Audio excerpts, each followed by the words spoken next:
I want you to take it personal. And my personal question to you is, why not you? You've got the brain. You can make decisions. You can study the plan. You can change your life. You can grow immensely in the next few years. You can make your dreams come true. You can build a financial wall around your family nothing can get through. You can become healthy. You can become powerful. Why not you? One of the major things Shoaff taught me when I met him, he said, poor thinking habits keeps most people poor. Not poor working habits. Most people work hard, but they don't think hard. And Shoaff taught me that the mind is like a factory, a mental factory. And whatever you think about all day long pours ingredients into this mental factory. And that's what builds the economic, social, financial fabric of your life. He quoted me a Bible phrase that says, as you think, so you become. How awesome. When he talked about poor thinking habits, he had me. I used to start the day reading the morning newspaper. I mean, you can believe that or not. I'd get a cup of coffee and read the paper. I'd load up on wars and riots and murders and stabbings and killings and bank robberies and muggings and car wrecks and tragedies. I'd even read the back pages. I seem to like that stuff for some weird reason. I'd load up on all that, and then I'd start the day. You can imagine the kind of days I used to have. The guy says, I want to be a great leader. Wonderful. The first thing we do is follow him to his house. When we get there, we walk in and check his library. Number one. Somebody says, well, why check his library? The reason is because what a man reads pours massive ingredients into his mental factory, and the fabric of his life is built from those ingredients. You would not believe what some people have got in their house to read. You would not believe. One of the best dressed up words I know for a lot of it is trash. Can you imagine dumping a barrel of trash into this mental factory every day and coming out with a rich, dynamic, positive life? It can't be done. You might as well try making a cake with cement. The kids back in Danbury, Connecticut, high school, they're asking me questions one day. I'm talking to the kids. Kids got good questions these days. One of them said to me, Mr. Rohn, how do you build the good life? I said, it's simple. It's not easy, but it's simple. Here's how you build anything. Select the right ingredients, keep out the wrong ingredients, and it starts with thought. Everything starts with thought. So you must be wise and careful what you think about, because that starts everything. You got to be wise and careful. I asked the kids, what would happen if somebody dropped sugar in my coffee? They said, will you be okay? I said, what if somebody dropped strychnine in my coffee? They said, well, you'd be dead. I said, correct. Lesson 1. Life is both sugar and strychnine. You gotta be careful. I said, what if my worst enemy drops in the sugar? They said, will you be okay? I said, what if my best friend, even by accident, drops in the strychnine? They said, well, you'd be dead. I said, correct. Lesson 2, watch your cough. You got to be careful. See, it doesn't matter who hands you the bad stuff. It doesn't matter where you get the bad stuff. It'll still do its damage on your bank account, wherever you get it. Mr. Shoaff gave me one of the greatest phrases when I first met him, when he said, Jim, every day stand guard at the door of your mind. How important. Stand guard at the door of your mind.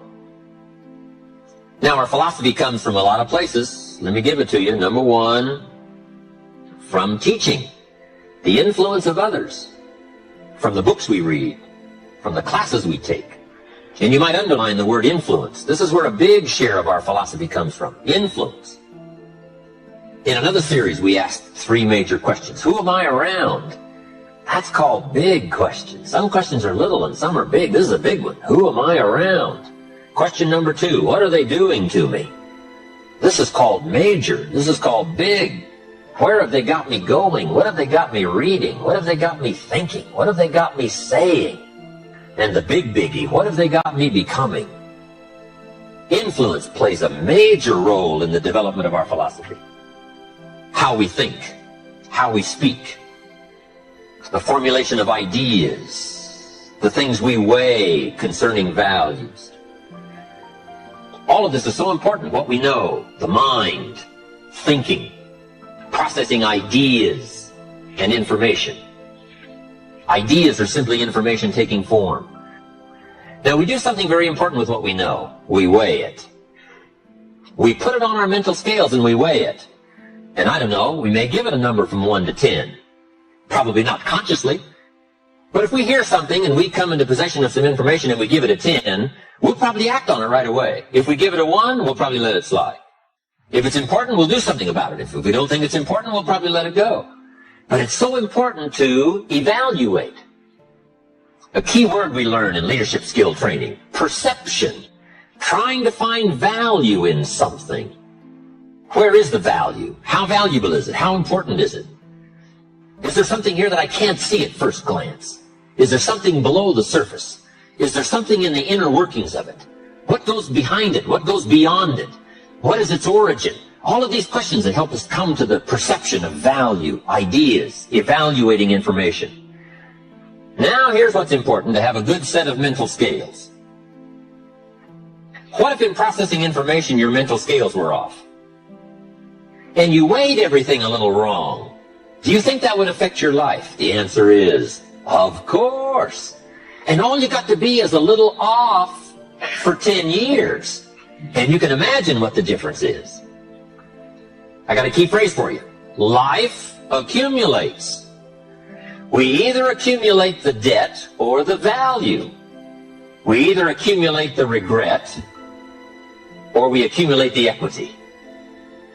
Now, we must all suffer one of 2 pains. The pain of discipline or the pain of regret. And I'm suggesting discipline. Mental discipline to refine ideas.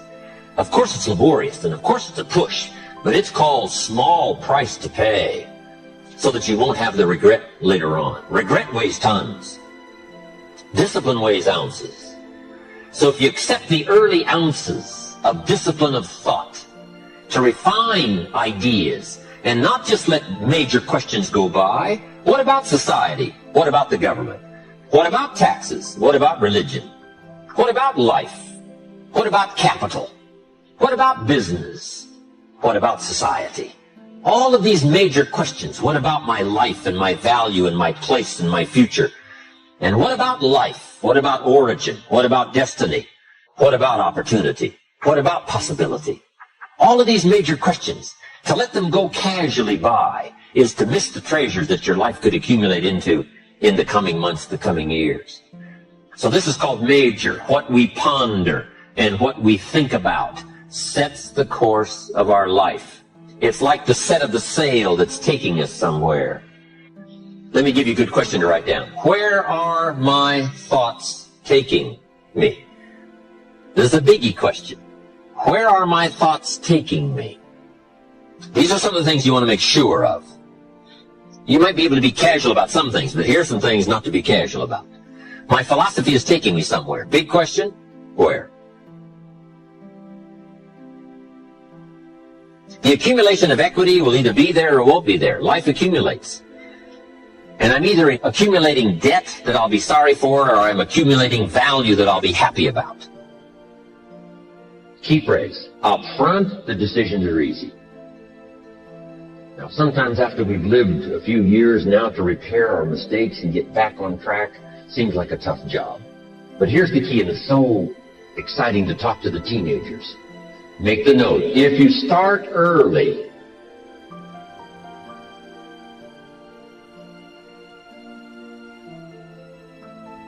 The fortune belongs to you if you start early. All fortunes that are available to humans, if you start early, the promise looms large and the odds are heavy in your favor. Now, yes, it's possible to do some radical things starting late and still arrive with some good treasures and some good things. But when you haven't got that much time left, now sometimes the decision has to be so drastic people are not willing to make it and they're too tired and too weary and too ill. And say, look, I don't have much time left. It's not going to happen for me anyway. It's easy to take that attitude. But everyone here, we've got the time over the next 10 years. We've got the time the next 20 years. We've got the time the next 30 years to make some repair now in our errors of the past and set up some new disciplines. And I'm telling you, that's going to change everything. So, 5 years from now, I wish for you to arrive at a well-designed place.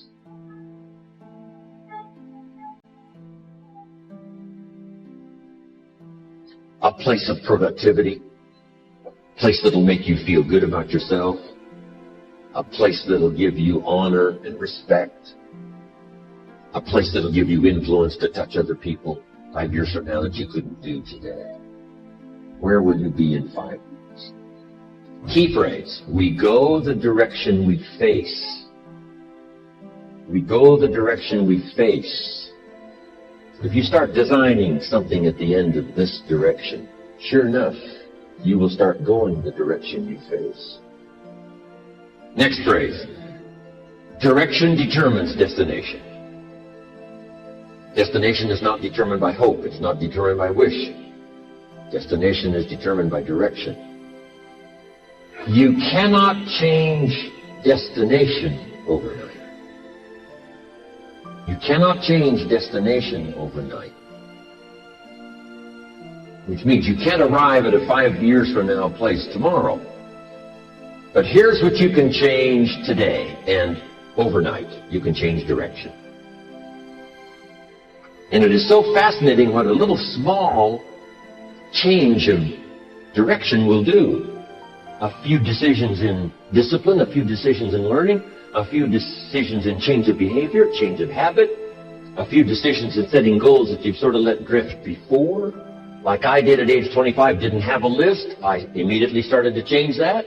And I immediately started to change my direction. In less than 7 years, I was a millionaire. And that was just my economics. But I am so thankful for the circumstances and whatever else arranged it for me. Some things are arranged and we don't even know how they've occurred. For you to be here, do you imagine the chain of circumstances that caused you to be able to sit in this auditorium today? It's amazing. This had to happen and this had to happen. And this door had to close and this door had to open. And all of those things, for me to be here, for you to be here, I just didn't drop out of the sky, right? And you arrived here. From all kinds of directions, here we are. And so we just say, wow, part of that's a mystery, and we let it be a mystery. We don't even try to figure it out. We just say, wow, it's incredible. But now that we're here, how could we collectively and individually affect each other's lives?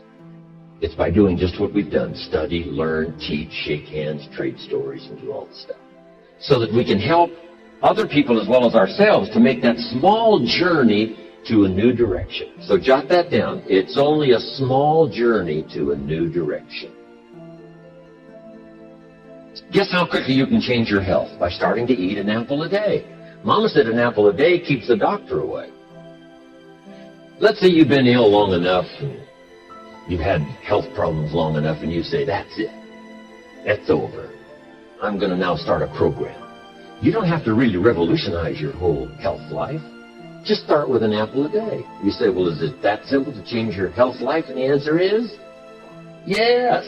The key is just to start. You know, you pick up a book on good health, and you get halfway through the book, and it says, now, dear reader, set this book aside, fall down on the floor, and see how many push-ups you can do. And then it goes on to say, and if you have not done that, why not give this book away? It looks like you're not going to do it. Come on, you don't have to radically do something. You can gain momentum and make changes as you go. Just start. Here's what happens when you start a new direction. Self-esteem starts to accelerate. It doesn't take much for you to feel good about yourself. Just committed to a new direction and you feel good. And an apple a day, committed to finally having a health program that'll make you the healthiest you've ever been in the next 20 years, all you got to do is munch on that first apple. And nobody even has to be around you, and you don't have to announce it to the world. But you munch on that first apple and say, this is the beginning of developing a health program that's going to make me so healthy I'll have the vitality to do whatever I want to do for the next 30 years of my life. Now, if you eat an apple the second day, you become almost delirious, saying, wow, I'm on my way. Somebody said, just 2 apples? Says, look, you don't understand. Not only did I do it yesterday, I've done it again today. This is really proving to myself with no audience, no microphones, no nothing, just you and yourself. You've convinced yourself, I'm on my way to the healthiest I ever have been. I'm starting a new life. This is the second day. I'm on my way. That's how easy it is to change your life. You don't need some dramatic vision. Just begin something. And maybe by health or by whatever other things we can think of to do, you just get back on a better track. And you decide what goes into your mental factory. Don't let anybody just dump anything they want to in your mental factory, because you've got to live with the result.